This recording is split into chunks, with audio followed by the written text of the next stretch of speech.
Morning, everyone. Welcome to this morning's Audit Committee. Do we have any apologies? No, there's no apologies. All the members are present. Thank you. Is there any declarations of interest from anyone? No, good. Thirdly, the minutes. Is there anyone got any issues with the minutes, or I'll be happy to agree them?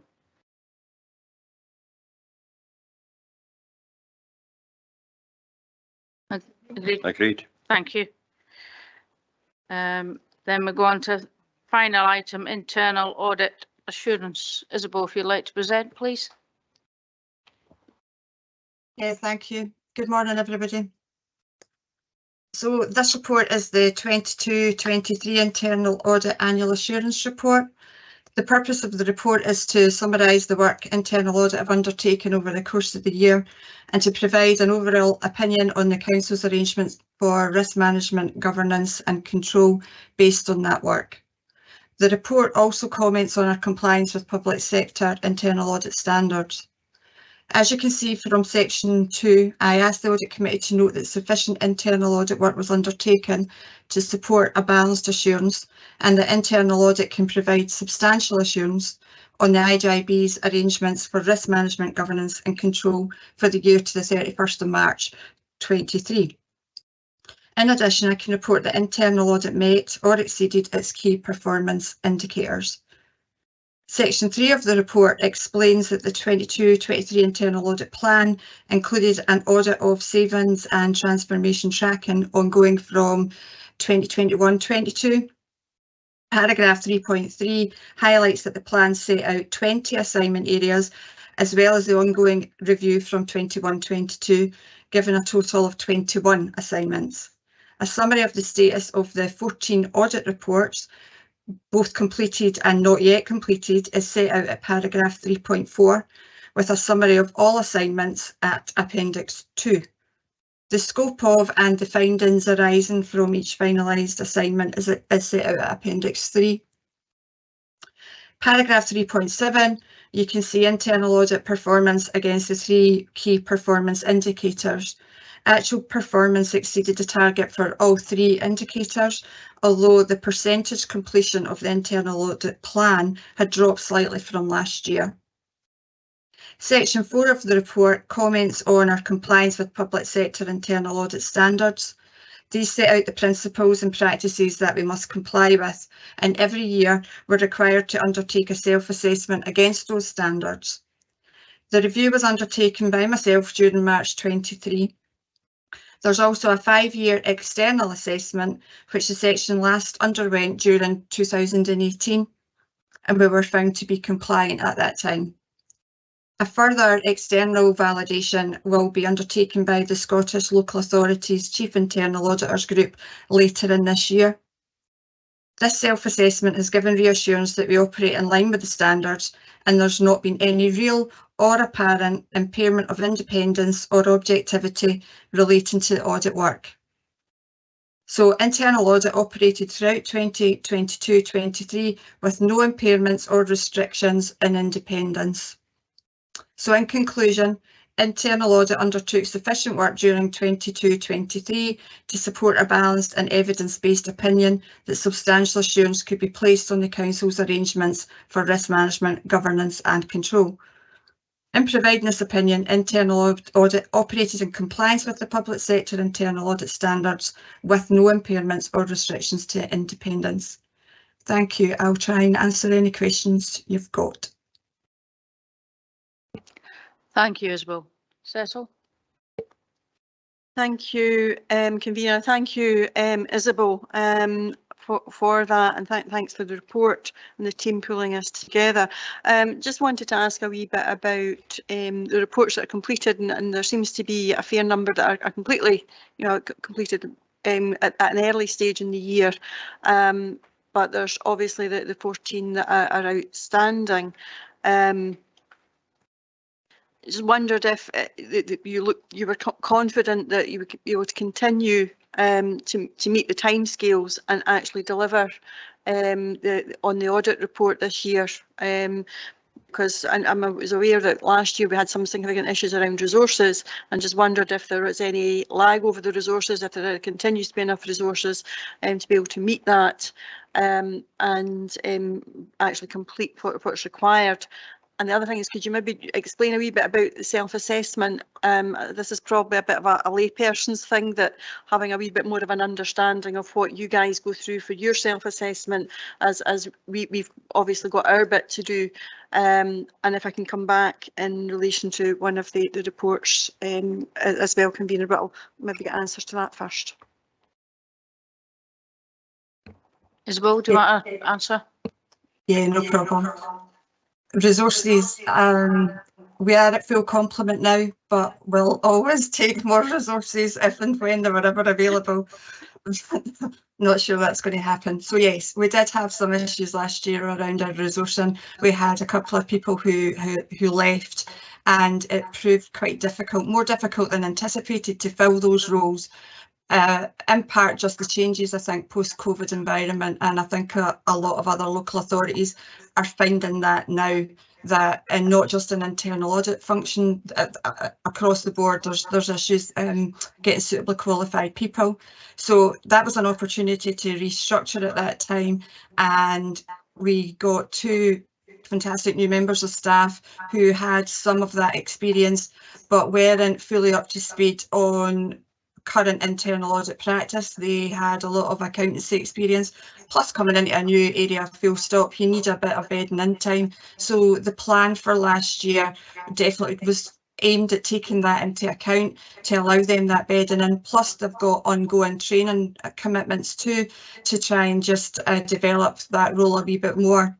So in actual fact, we've only got 4 reports that are not completed in the final report sense. The work is actually completed on all reports for 22-23. The 4 reports are currently sitting in a draft state. So that means that the work has been completed, the reports have been written, and they're sitting with the auditees. So the 4, if I'm off the top of my head, I think, that are with auditees are Legionella, iPay and the physical income security. The 4th one is the reciprocal agreement audit that we have with West Lothian, and in actual fact I'm the auditee in that one, and it's me that has to give the responses back to finalise that report. So for 3 of those 4 we're waiting on responses coming back, which will give us the management actions agreement that they're going to take on the recommendations and the responsible owners and the dates for each of those recommendations. They are all due in the next week or so. So by the next audit committee, you will have updates on all of those reports. So we are pretty much there with the 22-23 work, and in part because of what I've said about we gave that bedding in time for the 2 new members of staff and reduced the plan slightly. I think your 3rd question was around the self-assessment. So the self-assessment is part of internal audit standards that we have to abide by. You do your self-assessment every year, and every 5 years somebody comes in and basically verifies that from an external organisation. So it's actually Fife Council that will be coming in to look at our results and to verify the information that I've pulled together. I've actually got to do the same thing for another council later in the year too. So the self-assessment itself is quite a big document. It's based on a framework of, I think it's something like 208 questions. I remember it's 50 pages long, so it's a lot to go through, and you then are picking up a bit like what you'll be going through with the audit committee self-assessment. You're picking up where you potentially could improve on, things that maybe need updated. It is just a reminder. So you have that skeleton framework that you complete, and then every year you build on that with an action plan of things that you maybe want to change. So for us, things that I've added in are maybe where job titles have changed. For example, last year we restructured, that made a change to the job titles, things like that. Post-COVID, we went more to electronic working papers and a lot more documentation held electronically rather than going out face to face. So these are the kind of things that would impact on that self-assessment, where you would be adding more detail in. So basically Fife Council will come in and look at all that information and look for the evidence to back up everything that I've said, and then they'll give us an assurance rating as to where they think that we sit. I hope that answers your questions. Thank you, Isabel. That's helpful just to have an understanding of that. And yeah, I apologise. I got the wrong way round between the 4 and the 14. So apologies for that. That was my fault.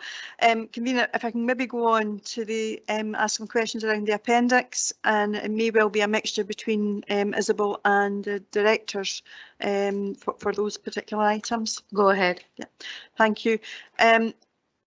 Just in relation to the savings and the transformation tracking, we've got limited assurance there. So it's about being able to understand why we've got limited assurance and what needs to happen to bring that to substantial assurance. First question is actually, I mean, based on a review of a sample of 5 Council of the Future projects, and I was just wondering how were the 5 Council of the Future projects chosen to do that? Obviously, there's concerns around the fact that it's been generic savings targets that have been put forward, and that's obviously makes that very challenging around the financial planning. And why have we not been able to have these savings targets more quantified and more refined in order to be able to have a better indication of the Council of Future? And we're aware that there's been some challenges around particular projects, and that was one of the reasons I wanted to ask around that as well, because we need to be able to have some kind of assurance that this is going to make a difference and is going to contribute to our financial plan. And I think it goes on to talk a wee bit about that. The other aspect is that I was aware that the Council of the Future board was reviewed, and the reporting structure would come to the executive from the board, and we need to understand if that has been effective or not, because at the moment it appears it's not been overly effective, and therefore there's not been the same levels of scrutiny as previously, and just a wee bit about how we're then going to look at taking that forward, what review is going to be done, how are we going to get this back into a form that will actually be able to deliver for the council. And the only other question I've got is in relation to the leader programme, convener, and obviously within the leader programme there's some challenges, not necessarily all for ourselves but with government and the payments, but it says that there's still a balance of over 3 million in the account from as of August 22, and just wondering what happens to that. Do we know? But what is concerning is the unclaimable sums that gives concern that Falkirk Council could end up being liable for, and just what action are we taking to try and address that, so that we are not having to bear the brunt of any costs that are considered to be unclaimable, and understanding why they're unclaimable. I'll leave it at that because I'm sure others have got questions, convener, and there's quite a lot in there. I appreciate. Isabel, could you first explain why it was limited assurance rated initially, and if Karen could maybe come in with the other questions Councillor Meikle-Johns raised? Thank you. Yeah, no problem. So I think your question was around for savings tracking, why was that sample of 5 chosen? So whenever we pick a sample, you have to try and consider how long it's going to take to work through that sample and what the extent of the audit work is going to be. So I think the first thing to probably highlight is that the review covered the period 2019-20 and up to 21-22.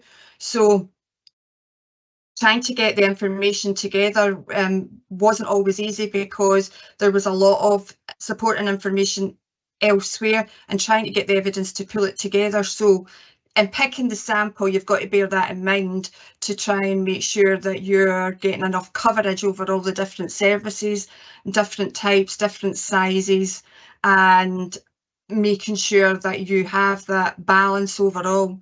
So that was why it was those particular 5. It didn't, some of them you will see from the information there that it wasn't easy to pull it all together. It did take a significant amount of time to try and get the data and then to try and pull it together. So I think that answers the first part. That I don't think the other 2 parts were for me, but do you want me to answer leader or do you want me to come back to leader?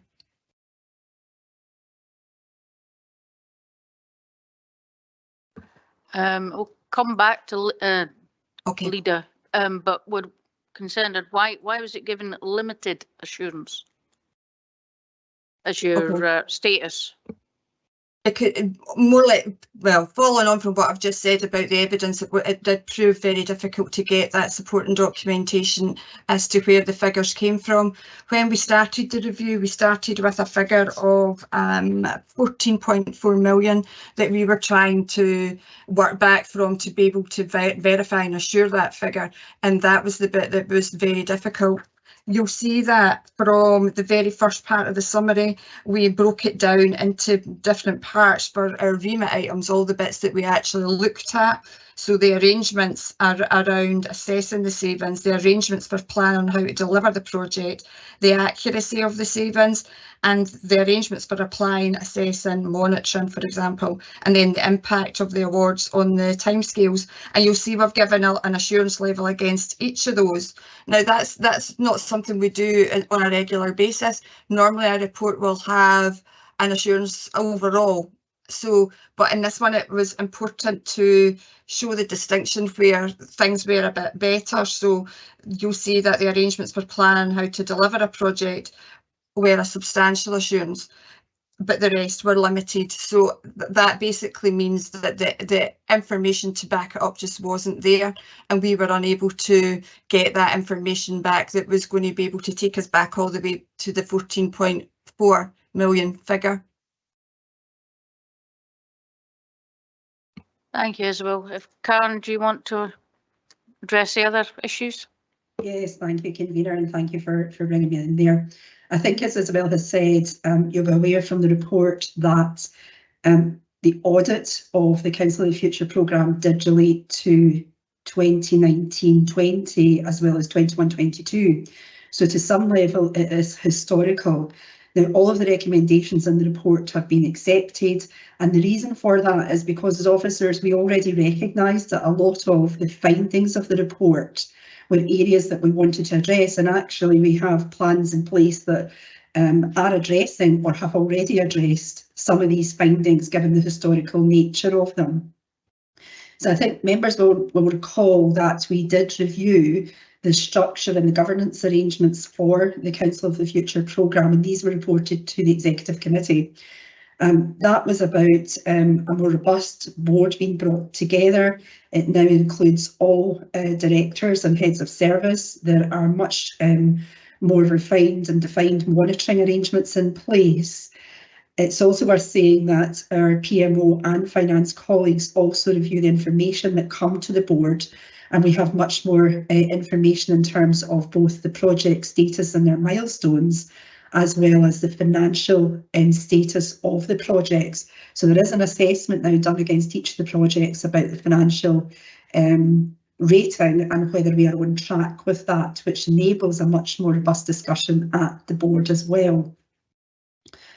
I think it's worth saying that the programme for Council of the Future is also put through a much more robust challenge. You may recall from the Executive Committee that we set, as part of the reviews we've done under best value, we set very clear criteria as to what would meet a Council of the Future programme project. So there is criteria there, and that's the criteria we now use to assess whether something is a Council of the Future project or not.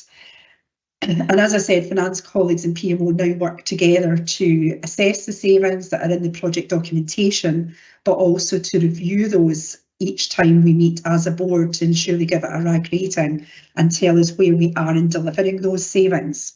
In terms of reporting of the projects, we have taken a different approach over the last probably 6 months to a year in terms of reporting on some of those projects and where they actually are. So an awful lot of them are now coming to, for example, the Executive Committee, and some examples would be the Library Service Report, which has now been signed off and we've made progress and delivered the savings. We have the SPR, which was a very complex project within the programme. That's been reported to members and will be due to come back.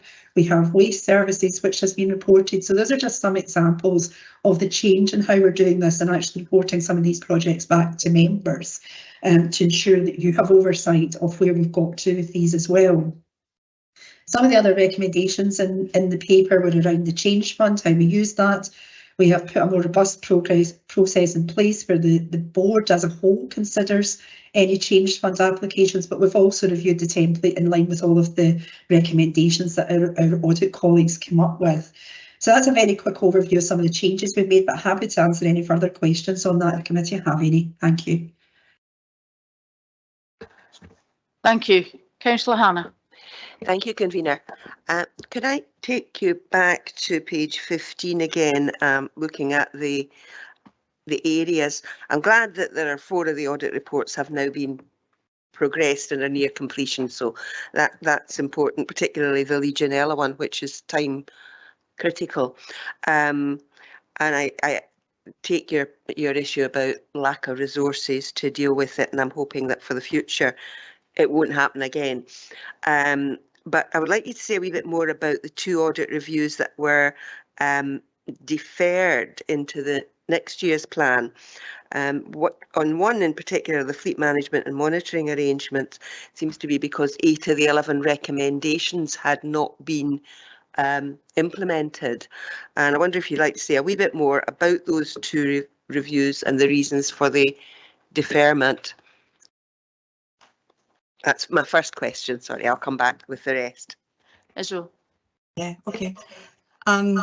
So the fleet audit was always going to be 2 different reports, though it was being done in 2 stages. Indeed, the procurement audit was as well. We always were going back to do significant follow-up work. The fleet one, yes, there were the 8 recommendations outstanding, and I think probably the service can give you a wee bit more information there. We will follow that up in the next review, and although it says here that the work on the 2 audits was deferred, both have actually already started in the 23-24 programme. I did decide obviously very early on when we had the last audit committee to say that we would be looking at those audits first because they had been deferred in. So this of the fleet one was always going to be a follow-up to make sure these recommendations were taken forward. So that's already started, as I've said. The second one, procurement and housing property, that was again another second report based on work that had been undertaken already, and this one was more about particular focus on contracts. But in order to do that work, there was a period of change within the department. So BMD, Building Maintenance Division, had moved over to Place Services, and that time just towards the end of that year. And also there has been a new housing system introduced, so it wasn't the right time. It wouldn't have been prudent for us to go in at that point when everything else, they were in a state of flux to then be looking to pull that information. So that was why it was basically being postponed till the very end of the 22-23 year, and then we got to that point and said, right, that will be the first one we'll do in 23-24. So that's about picking another sample, and it's a sample of contracts and following that process through to make sure that all the steps have been completed correctly. So that sample's already been chosen, and it's with the service to provide some of that information back now. So hopefully, members, you will get some assurance that we have already started on that work and there's not going to be a big hold up. But if you want more specifics on any recommendations, I think there's the head of services here to answer. I think that's I would quite like the head of service to answer that bit as well, the detail on that. Mal. Thank you, sorry, Convener. Can I bring in Douglas? Yeah. As Convener, through yourself, with regards to fleet services, you may or may not be aware that obviously we've gone through quite a significant change of staff, namely a new fleet services manager, a new coordinator, and that was due to the significant change. That's the kind of real reason behind some of the delays in achieving the recommendations. I'm pleased to advise committee that all recommendations made by colleagues at Audit have been fully met. In addition to that, as Isabel clearly stated earlier on, the service is subject to a further audit this year to follow up and to verify that we're fully compliant with the actions highlighted by them. So as I say, just to reiterate, there are no outstanding actions as far as I'm concerned. We're now fully compliant, but again, that will be verified by external audits report later this year. Okay, thank you. Can I now ask the Daft Lassie question? Could you tell me a bit more about the QAIP, the Quality Assurance and Improvement Programme, and explain a little bit more about that, please? Isabel. Yeah, it's all these names that get confusing. That's basically the self-assessment. It's the proper terminology for the self-assessment that we spoke about earlier, where I do the annual review of the 50-page, 208 questions, and then look at that at validation every 5 years. So that is quite a big piece of work to make sure all of that evidence is pulled together. It takes a couple of weeks, I think. I haven't obviously been through it before. The last time we went through it, it was 2018, and we were found to be compliant with it then. So this is the first time that I'll have gone through that. It's also going to be the first time that I'm going to be doing the same with another council. So I'm expecting to learn quite a lot from it. But I think in many ways it's like performing any kind of audit. You're getting the information, you're looking to verify and assure what comes out the other end of it. So sorry, the terminologies maybe thrown you there, but it's more or less the same thing. That's fine, thank you very much. And just one other question. Councillor Meikle-John asked about the reader situation and the issue of the non-collection of funds from the Scottish Government. When you were answering that, you talked about working back from the 14 million. I wonder if you could explain that, because it seems to me that it's important to have the things in place in front rather than behind the events. Does that make sense? I don't think that was. I think that was the same question. I think the leader question still to be answered. I think it was around account for the future. Yeah, I can come in and answer. The leader question was around the fact that we had unclaimable funds from Scottish Government. Yes. So as part of, so leader is no longer in place. Leader was a review that we did every year, because part of the commitment for the funding was that it was assured by internal audit, verified again on an annual basis. So we included that as part of our annual work, as part of our annual plan, until it ended. So there's a recommendation in the audit that's around, if you're doing this kind of work again, this is what we would like to see happen. So that, it's a bit mute because leader's finished. But the other part of that is that we have these funds that were unclaimed or unclaimable, and we asked the service to have a look into that, to reconcile those figures and to make sure that whatever could be done to do that was done. I think the leader spoke about the funding figure. So yes, over 3 million was made available to the projects, and as far as I know, all of those projects, you know, from our understanding, all of those projects were accepted and the funding was received. We just had a portion that hadn't been claimable back. But in terms of where that's sitting now, I'm not the one to give you that answer. We will look into that as a part of our normal work. As part of the reports to this committee, I obviously give you outstanding recommendations data, probably twice a year, normally what happens, and what we do at that point is make sure that anything that's looking outstanding from the recommendations point of view is chased up and implemented. And what we find sometimes is that they are implemented, but the paperwork's not maybe quite caught up with that.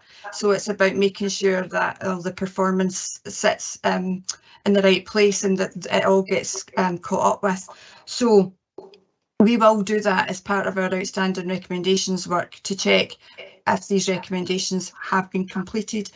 But if you're wanting a current picture, it's probably the service. Amanda? In terms of the figures that are mentioned in page 7 of the agenda, there's a page. Sorry. Thank you. In terms of the figures mentioned on page 27 of the agenda, the first one is the drawdown request for £224,391.64. That's been received. That funding has been received, and then there's the figure slightly further down that paragraph of 180,000. That figure has been written off in previous years in the accounts, so we've already sort of effectively taken the hit for that in our accounts. My understanding is it relates to very early projects in Leader. So Leader started, I think it was 2014. So I think it's for some of those initial projects, which I think is, you know, the point that Isabel's making in terms of we need to go back and understand that better and then see what lessons we're going to learn from it. But we have already written those sums off in prior years, but we have received the 224,000. Thank you, Amanda. Thank you. Thank you, convener. Councillor Meikle-John. Convener, it was just to then ask what happens to the balance, because certainly it said that there was at the 31st of August there was just over 3 million. So what happens to the rest of that funding?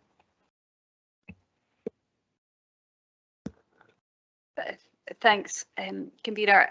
I don't know if Isabel might want to come in, but my understanding is that that's not the balance, that's just the total sum that had been allocated throughout the course of the Leader project. So it's not sitting waiting to be spent, it's just that's the final tally of everything we were allocated at the end of the programme. And therefore, has that all now been allocated, and therefore that concludes the fund? That's my understanding. Yeah. Okay, thank you. Does anyone else have any questions?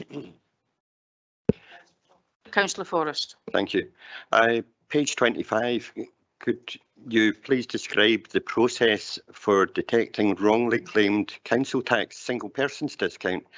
The 27 matches show just £17,000 overpayment. Recovery action has begun. Will this be fully recovered?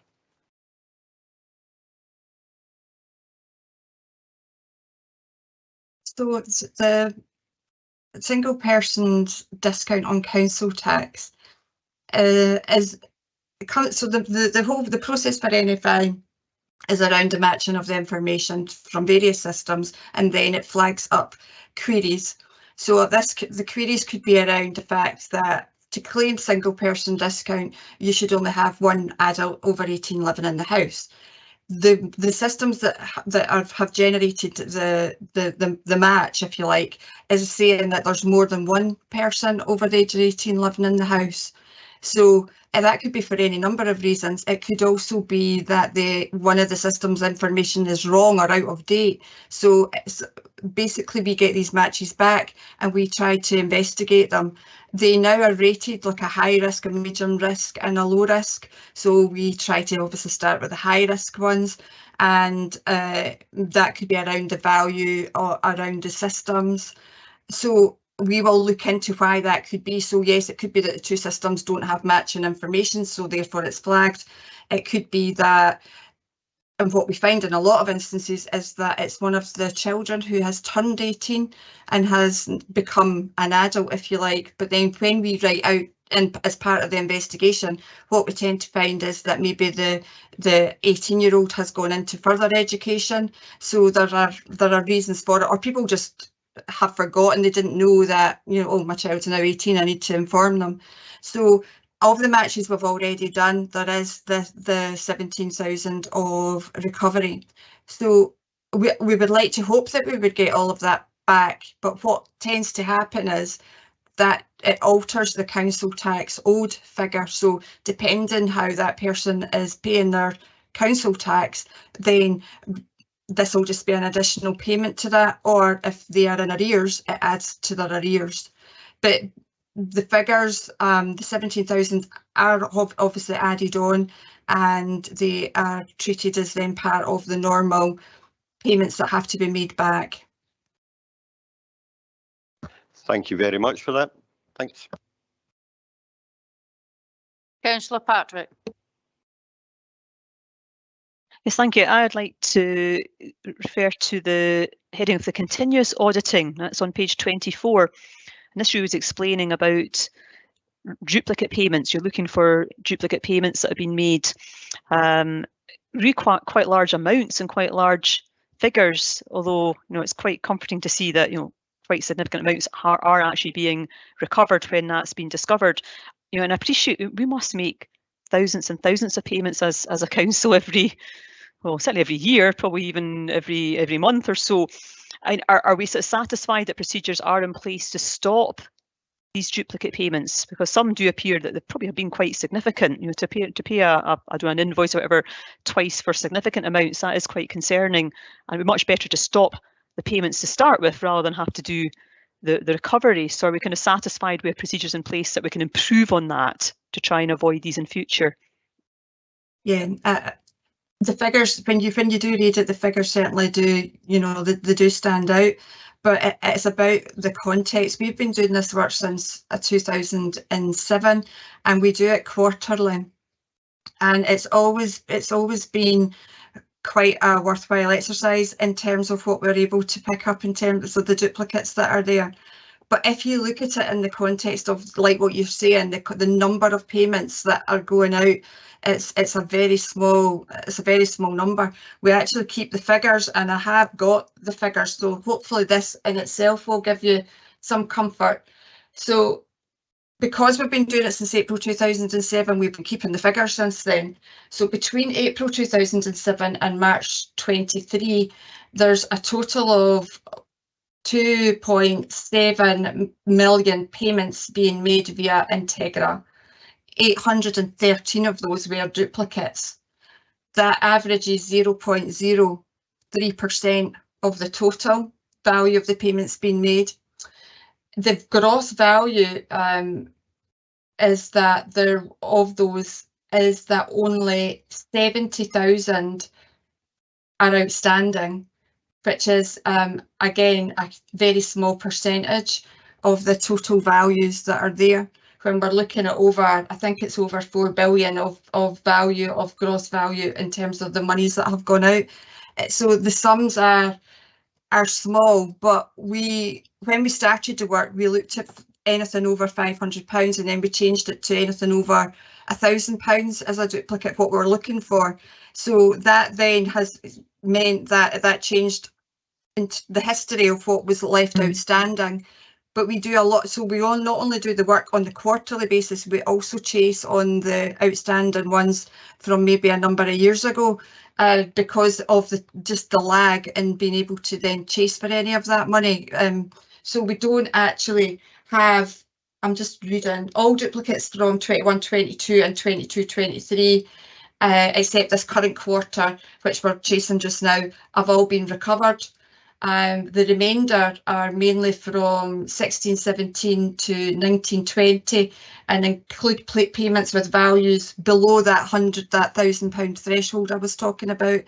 And it's part of ongoing work. We work with the business support team every quarter to get that figure down and to look at what's there and to try and chase up. So we have quite a good process between audit and business support to work on those duplicates and to try and get their recovery. So hopefully that gives you a little bit of comfort. Yeah, thank you, Isabel. Thank you. Appreciate that explanation. Do we have any further questions? Kenneth?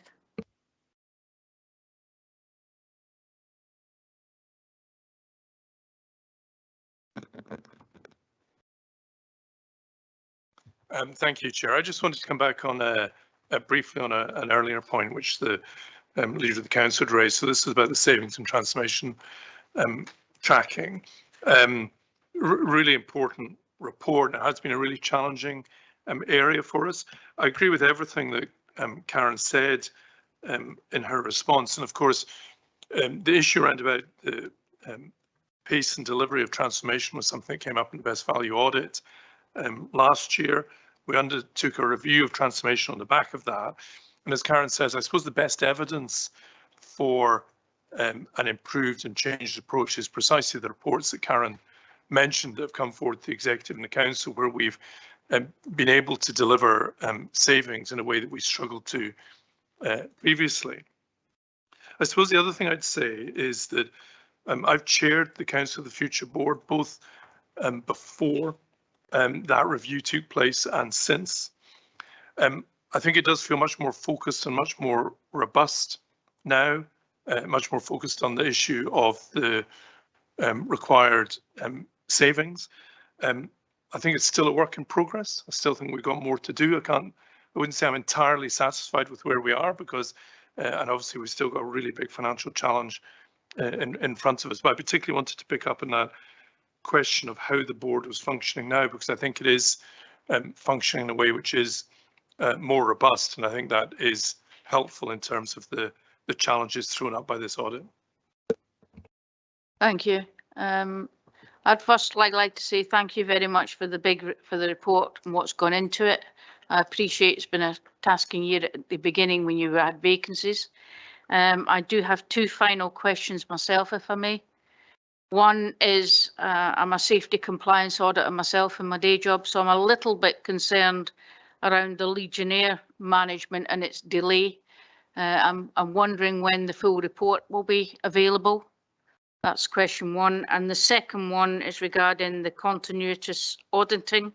It says that 15 potential duplicate payments were identified, 9 have been recovered. I'm just wondering what's happening with the remaining 6. Thank you.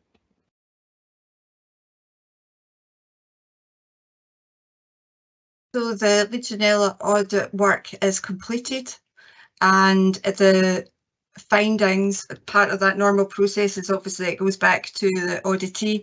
You will appreciate that it covered lots of different services, divisions, and all of those findings have to go back to be checked for accuracy, and then also for acceptance of recommendations, responsible owners and implementation dates.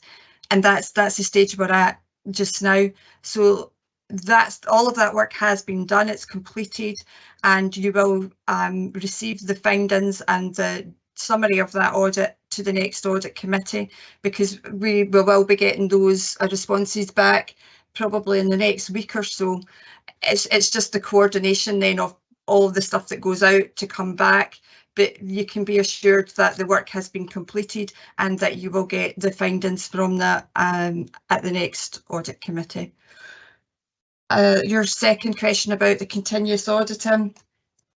When the report was written, we were in the process of trying to recover some of the duplicate payments, so that was the position then. I have got the latest, and there's a gross value of 18,000 for January to March. Again, this represents 0.012% of the 50,542 payments made. So they are being recovered now. Part of what I said earlier about our work with business support, they take immediate action always to try and recover the monies, or if it's a supplier that we work with a lot, there's a credit note facility obviously to try and balance that out. So you should take some comfort that the work is progressing to recover all of them, and anything that isn't recovered we keep a note of and we go back with to see what stage it's at, and to ensure that every action that can be taken is being taken. Thank you, Isabel. Any final other questions? No. In that case, then, do we agree the report? Agreed. Agreed. Thank you very much, ladies and gentlemen. I believe that concludes this morning's meeting. Thank you for attending.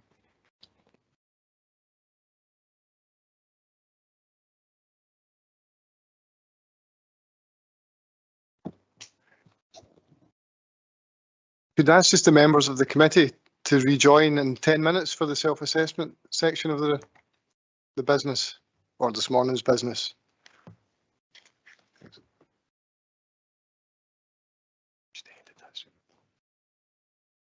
Yeah, could you?